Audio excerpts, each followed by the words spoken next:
Look at the beautiful foliage. Look at this.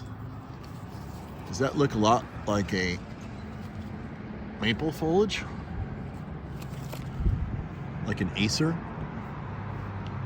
Well, you are correct, and that's why they named this tree Brachychiton acerifolus for acer foliage. And this is Christmas Day in San Diego.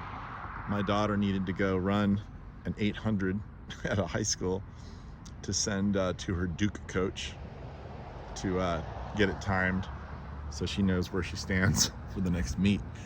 And we're about to go to the beach and go surf on Christmas Day because it's like 80 degrees here today. But back on point, Brachychiton acerifolus. This is such a great tree. It's a really interesting tree. It, on a dry winter, it will go deciduous and it'll get covered in red flowers all over it. Now, this year it's not doing that because it's rained quite a bit early. A couple good soakings down here. Southern California is at like 200% of rainfall average, which is great, except that they get most of their water from other places other than local. So, but they're leading the charge in this year's rainfall totals from baseline normal. And so because of all that rain, this year, Brachychiton, at least this tree here, decided that it was just gonna have incredibly beautiful foliage. And it's just such a lustrous green color. Such a great plant to use. This plant is hardy to about 25 degrees, so you can use it all through the San Francisco Bay Area. In fact, when it was first introduced, it was introduced into San Francisco by William Walker of Golden Gate Nursery in San Francisco. He introduced a lot of plants. You'd think it was introduced in Southern California, but it was not. So then it spread from San Francisco all the way down to Santa Barbara and all the way down the coast. Of course, we're trying to keep that legacy going at Golden Gate Palms, the legacy of Golden Gate Nursery. So I'm doing my best to keep that up. I want to thank William Walker for introducing this plant and many other beautiful plants. But it gets a lot of the Brachychitons they're called Bottletrees because the trunks get really fat. This one doesn't get too fat, a little bit fat. I'd say it gets more stout than fat, but it has a beautiful gray color to it, nice texture.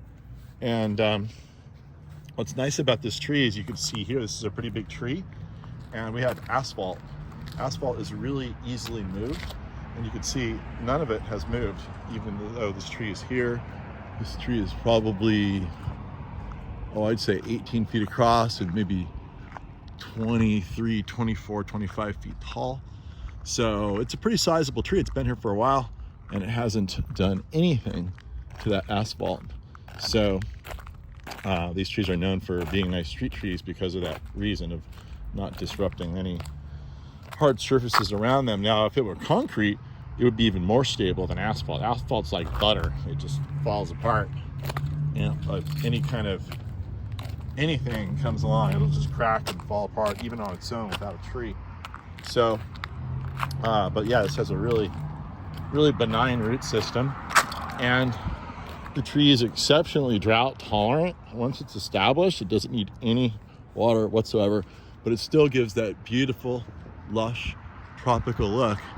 And I wanted to show a tree that was not in flower, that was fully in leaf, just to show off how gorgeous the leaves are.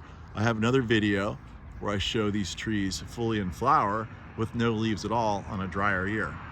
So there you go, Brachychiton acerifolus.